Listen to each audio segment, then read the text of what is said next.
അങ്ങനെ നരിവേട്ട എന്ന ചിത്രം ഇന്ന് റിലീസിനെത്തി. നരിവേട്ട മാത്രമല്ല, ഇന്ന് 5 മലയാള സിനിമകളാണ് റിലീസിനെത്തിയത്. അതിൽ ഏറ്റവും പ്രധാനപ്പെട്ടതായിട്ട് റിലീസുകളുടെ കൂട്ടത്തിൽ പ്രധാനപ്പെട്ടതായ 2 സിനിമകൾ എന്ന് പറയുന്നത് ഒന്ന് നരിവേട്ട, ഒന്ന് ഡിറ്റക്റ്റീവ് ഉജ്ജ്വലനാണ്. മറ്റ് സിനിമകളെ തള്ളിക്കളയുന്നതല്ല, പക്ഷേ ഏറ്റവും കൂടുതൽ ആളുകൾ വെയിറ്റ് ചെയ്യുന്നത് എന്നുള്ള കണക്കുകൾ പ്രകാരം മാത്രം സൂചിപ്പിച്ചതാണ്. എന്തായാലും നരിവേട്ടയുടെ തിയേറ്റർ റെസ്പോൺസ് നമ്മൾ എടുത്തു കഴിയുമ്പോൾ പ്രേക്ഷകർ വളരെ സാറ്റിസ്ഫൈഡ് ആണ് എന്നുള്ളതാണ് മനസ്സിലാക്കേണ്ടത്. അതായത് ഈ സിനിമയുടെ റിലീസിന് മുമ്പ് തന്നെ ടൊവിനോ, ജേക്സ് ബിജോയ്, അനുരാജ് മനോഹർ എന്ന സംവിധായകൻ ഇവരെല്ലാവരും വളരെ ആത്മവിശ്വാസത്തിൽ പറഞ്ഞു, ഞങ്ങളുടെ ഹൃദയം കൊടുത്ത് ചെയ്ത സിനിമയാണ്, ഇനി നിങ്ങളത് ഹൃദയത്തിൽ ഏറ്റണം എന്നുള്ളത് ടൊവിനോയുടെ ഒരു പോസ്റ്റ് തന്നെ ഉണ്ടായിരുന്നു. എന്തായാലും പ്രേക്ഷകർ അത് സ്വീകരിക്കുന്നുണ്ട് എന്നുള്ളത് വേണം ആദ്യ ഷോ കഴിഞ്ഞിട്ട് മനസ്സിലാക്കാൻ. പ്രേക്ഷക പ്രതികരണം പോലും അങ്ങനെയാണ്. ടൊവിനോയുടെ തന്നെ കരിയറിലെ ഏറ്റവും മികച്ച പ്രകടനങ്ങളിൽ ഒന്നാണ് എന്നുള്ളതാണ് പ്രേക്ഷകരുടെ അഭിപ്രായം. കാരണം ഒരുപാട് മൊമെന്റ്സിലൂടെ ഈ ക്യാരക്ടർ പോകുന്നുണ്ട്. ARM എന്ന ചിത്രത്തിൽ തന്നെ 3 വേഷങ്ങളിലെത്തിയ ടൊവിനോ അത് 3 വ്യത്യസ്തമായ രീതിയിൽ എത്തിയതിൽ തന്നെ പ്രേക്ഷകർ വളരെയധികം അഭിപ്രായങ്ങൾ മുന്നോട്ട് വെച്ചിരുന്നതും കൂടിയാണ് ടൊവിനോയുടെ പ്രകടനത്തെക്കുറിച്ച്.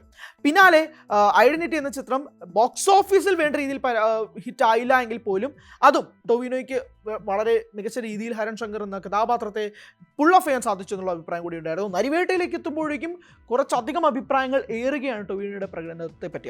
അതേപോലെ തന്നെയാണ് സുരാജ് വെഞ്ഞാറമൂട് ചേർന്നെന്ന പ്രധാനപ്പെട്ട കഥാപാത്രങ്ങൾ ചരിത്രത്തെ ഓർമ്മപ്പെടുത്തുകയാണ് ചിത്രം എന്നുള്ളതും കൂടി പ്രേക്ഷകർ അഭിപ്രായപ്പെടുത്തുന്നുണ്ട്.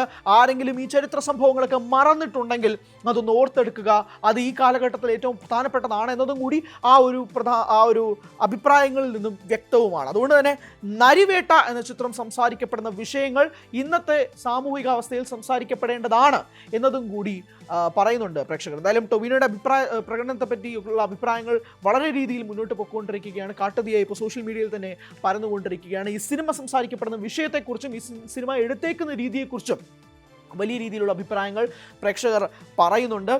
പ്രത്യേകിച്ച് ഇതിൻ്റെ മ്യൂസിക് ജേക്സ് ബിജോയ് തുടരുമെന്ന ചിത്രത്തിന് ശേഷം ചെയ്യുന്ന സിനിമയും കൂടിയാണ് നരിവേട്ട. അതിൽ ജേക്സ് ബിജോയ് കത്തിച്ചിട്ടുണ്ടെന്നാണ് പറയുന്നത്. പ്രത്യേകിച്ച് ഇതിൻ്റെ ക്ലൈമാക്സ് രംഗങ്ങൾ, ഇൻ്റർവെൽ പോർഷനിലൊക്കെ തന്നെ ജേക്സ് ബിജോയുടേതായിട്ടുള്ള അദ്ദേഹത്തിൻ്റെതായ ഒരു വേർഷൻ ഉണ്ട്, അത് ക്രിയേറ്റ് ചെയ്തിട്ടുണ്ട്, ആ ലോകത്തിലേക്ക് പ്രേക്ഷകരെ കൊണ്ടുപോയിട്ടുണ്ട് എന്നുള്ള അഭിപ്രായങ്ങളും ഒരു ഭാഗത്ത് ഉയരുന്നുണ്ട്. ഇഷ്ക് എന്ന സിനിമയ്ക്ക് ശേഷം അനുരാജ് മനോഹർ സംവിധാനം ചെയ്ത ചിത്രവും കൂടിയാണ്.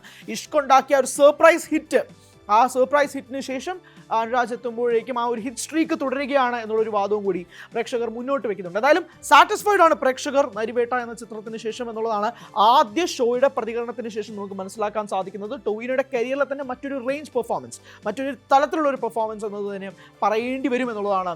ഏറ്റവും കൂടുതൽ ആളുകൾ വാചാലരാകുന്നതും ടൊവിനോയുടെ പ്രകടനത്തെക്കുറിച്ചും ഈ സിനിമയുടെ കണ്ടന്റിനെ കുറിച്ചുമാണ്. ഈ സിനിമ സംസാരിക്കപ്പെടുന്ന വിഷയത്തെക്കുറിച്ചും ഈ സിനിമ എങ്ങനെയാണ് പ്രേക്ഷകരുടെ മുന്നിലേക്ക് എത്തിച്ചത് എന്നതിനെക്കുറിച്ചുമുള്ള അഭിപ്രായങ്ങളാണ് പ്രേക്ഷകർ പങ്കുവെക്കുന്നത്. സോ സിനിമ കണ്ടവരാണ് നിങ്ങളെങ്കിൽ നിങ്ങളുടെ അഭിപ്രായങ്ങൾ പറയുക. ഈ പറഞ്ഞ അഭിപ്രായങ്ങൾ പ്രത്യേകിച്ച് ഇതൊരു മാസ് ഓഡിയൻസിൻ്റെ അഭിപ്രായമാണ്. ഇത് കൂട്ടത്തോടെ ഇവർ പറഞ്ഞതിൽ ഏറ്റവും പ്രധാനപ്പെട്ട ഒരു കോമൺ പോർഷനാണ് ഞാൻ പങ്കുവെച്ചത്. ഇതിന് വിപരീതമാണെങ്കിൽ നിങ്ങൾ കമൻറ്റിൽ രേഖപ്പെടുത്തുക. ടൊവിനോയുടെ ഒരു ഹിറ്റ് സ്ട്രീക്ക് തുടരുകയാണോ എന്നുള്ളൊരു ചോദ്യത്തിന് ഒരു മറുപടി ഉണ്ടെങ്കിൽ അതും കൂടി ഏർപ്പെടുത്തുക. Thank you so much.